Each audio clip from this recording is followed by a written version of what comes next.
Hello, everyone. Welcome to today's webinar, How to Recover and Rebuild Your Finances After a Divorce. Now, becoming financially independent following a divorce can of course, be a challenge, and especially if you're not used to managing your finances or you're experiencing a slight loss in income.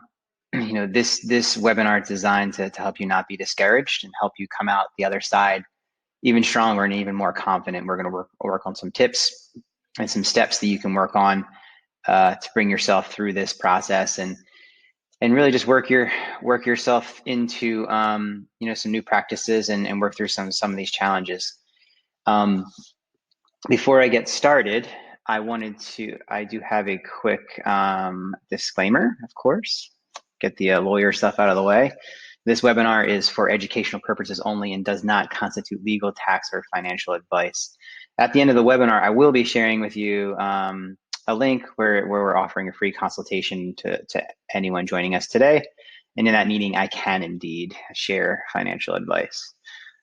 Just a little bit about me. I've been in the financial industry now for 5 years. I'm an advisor at Bautis Financial. I'm always looking forward to sharing some information to help improve your lives. I will say that and also share another part of this series we're doing here on divorce. But our website is chock full of great resources. We have a blog, several podcasts from me and our team, and I invite you to check that out whenever you have any questions on really anything financial. You'll find a lot of resources there. And as I mentioned, this is the second part of a two-part series on divorce. The first was done by Mark Bautis himself. It was the financial implications of divorce, and this is more of an approach to divorce as you're going into that process and getting things organized and going into the divorce and starting through the divorce process. It covers the division of property and assets. Including like some pensions, any of the finances that you have that are involved in the divorce, and you can catch the webinar at bautisfinancial.com/divorce1. So if you feel like you could gain some information from that part of our series, I invite you to check that out. There's gonna be like about four steps here that we're going to go through. The first is going to be really in the beginning. The most important thing is just going to get a basis or a foundation as to where you are, and that's going to include understanding where your money is going, looking at spending. Three parts of this, and I'll go into each one of these in detail. But gathering receipts, categorizing all of your spending, and then finally evaluating where the money is going once you've gone through the first two steps. As you can imagine, not everybody in this day and age really collects receipts or has too many receipts. I mean, the tricky part is when you're paying with cash, without knowing without a receipt, it's really tough to track. So maybe from this point forward, you can start to save those receipts so you have some of that, so you have a little bit of a better idea. Of course, there's bank statements, credit card statements that you can retrieve online pretty easily. Those are going to be the main places where you really want to gather all your information first. There is software out there that you can actually aggregate all this information and connect your accounts. For instance, we have a portal that we offer to our clients where you can do exactly what I'm showing you right here inside your portal and track everything. But there are other services out there that you could maybe search and find if you wanted it to be a little bit more formal or use some technology. Some people will use a spreadsheet. Some people just go old school with paper and pen, whatever you're comfortable with. And then once you have everything gathered together, what you're going to want to do is categorize everything. So, and we really look at that from three high-level categories. I really feel like there's value in just keeping it simple, because as you can imagine, once you get going into this, there could be a lot of different subcategories and categories. We really look at this in the beginning at three big high-level categories. The first is going to be the big three, second is going to be values, and third is going to be stuff. Now the big three, is essentially going to be housing, transportation, and food, and everything related. The average person spends about 50 to 60% of their money on these three things: housing, transportation, and food. And together they make up what we call the big three. Now, you might also include in here, some of the things that what I say is like keep the lights on, keep things moving in the household, whether it be electric bill, the internet connection, some of those things that are going to be always there on an ongoing basis. And then the second is where you're going to have those things that are important to you, but not necessarily related to the big three. So, and we call those values, that value spending, because these are the things you're going to spend money on that are going to have an impact in your life. They're not necessarily things that you want to give up. Because they have this lasting impact on your life. Some of these things might include traveling, giving to charity, investing in yourself through education. So those things that you really identify as like, hey, this is something that's not necessarily related to housing, transportation, and food, but it is very important to me. And then third is going to be those things that you may have they may make you happy for a short period of time, but they don't really provide a long-lasting impact on your life.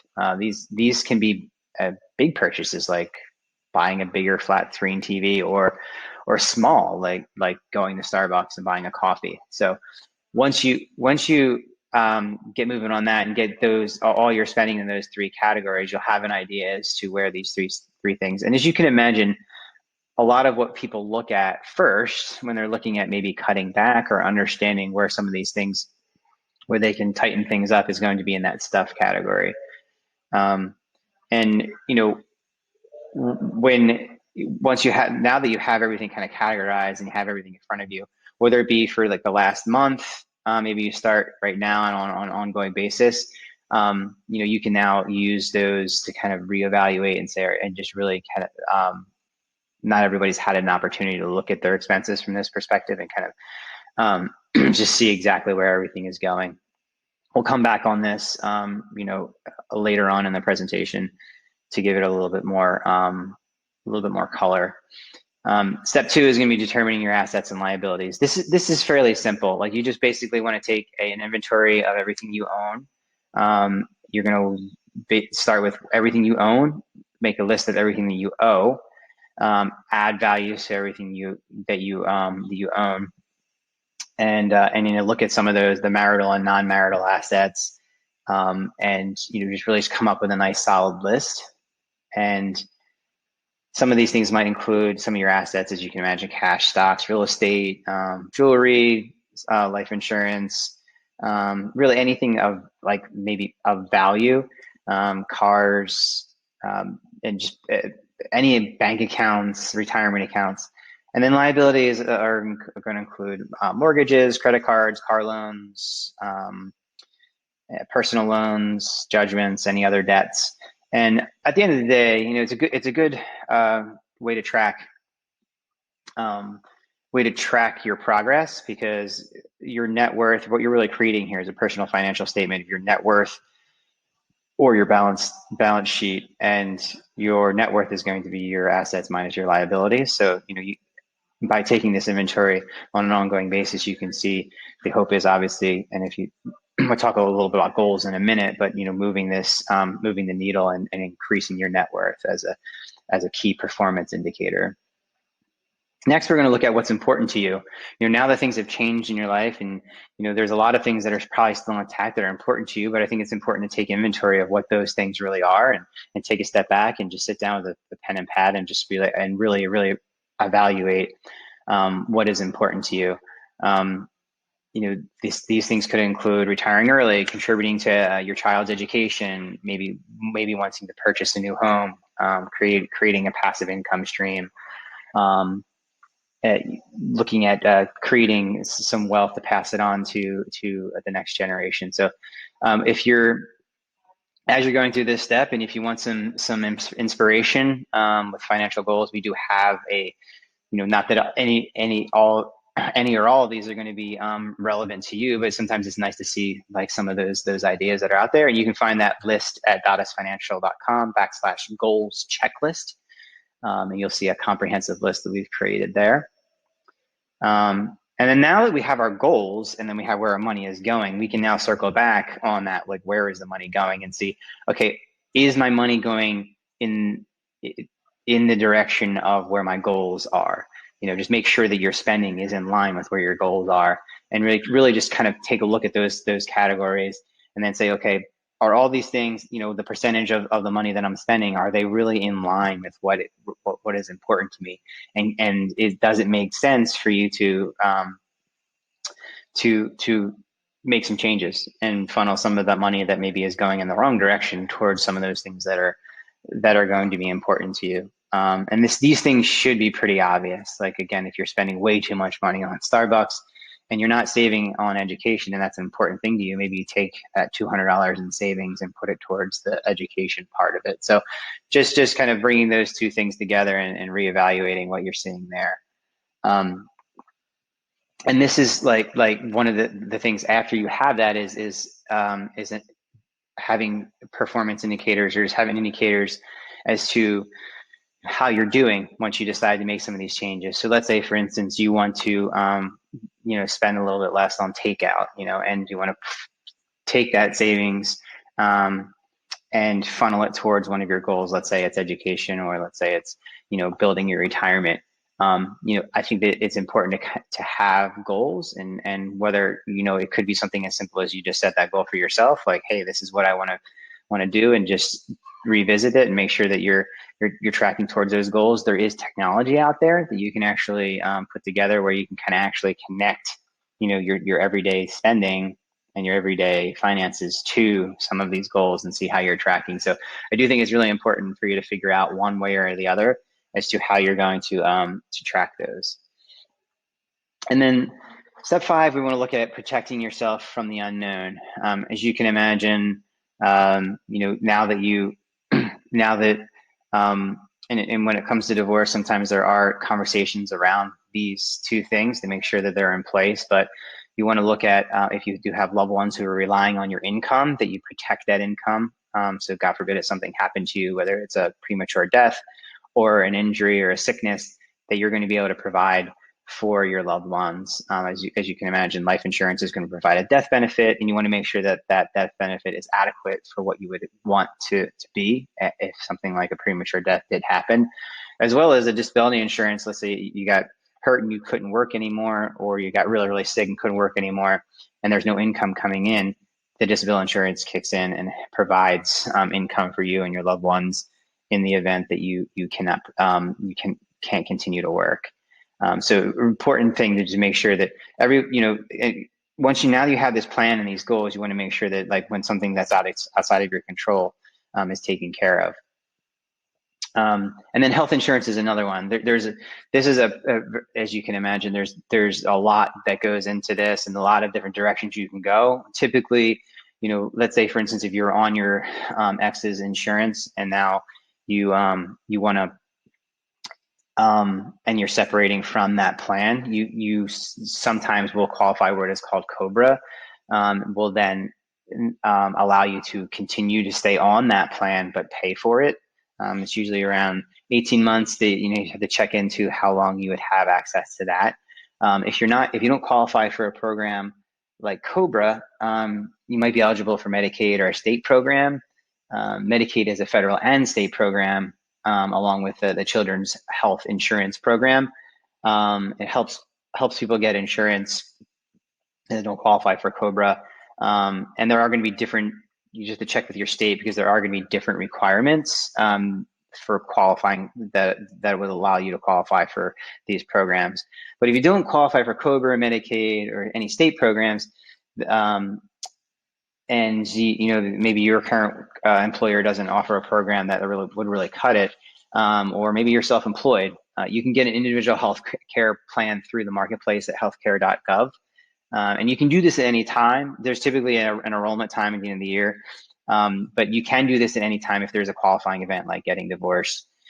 So that's worth checking out. And there are a lot of programs that that will help you subsidize some of these payments, these premiums, depending on your income level, and they'll qualify those programs by bronze, silver, gold, and platinum. And one of the things we haven't talked about, which is emergency funds, and really the bedrock of a good financial plan is putting cash away for these emergency expenses. And you can start small. $500 is enough to cover a small emergency. So you don't run up credit card bills, or you could start at 500 and your next goal could be 1,000. But the goal eventually to have about 6 to 3 months of basic living expenses in an emergency fund is what we recommend as advisors. But yeah, don't get discouraged. Just keep chipping away, open up that savings account, and just keep stashing money away when you can. And then the next part of this is going to be building your credit. Super important. Your credit will run across a lot of the decisions you're going to be making. And I think it's important for you to take a look at credit and where you stand. And the first step of in this process would be what we would recommend is getting a copy of your credit report. You're entitled to one free credit report from each of the 3 major bureaus every year. And you can retrieve those at their websites. It's pretty simple. Next, you want to review the report for any errors or potential signs of fraud. Sometimes people will get those reports. They haven't looked at them in a while, and maybe there's somebody who has the same name as you, and it was just a mistake. It got put on to that. So look it over thoroughly. They will have all of the accounts and all the loans that you've had really in the history of really when you started building your credit at the very beginning. So make sure those are correct. And then just look at focusing on paying down some of those debts. Staying on time is the most important part. So never paying late, making sure that you have an on-time record, and then paying down your debts as a percentage of your total available debt is going to be the next part of that. That's important. But having a good credit score can affect the percentage you get on certain loans, so it can have a real long-standing effect on your financial on your finances. And then finally, we're going to look at updating your estate plan.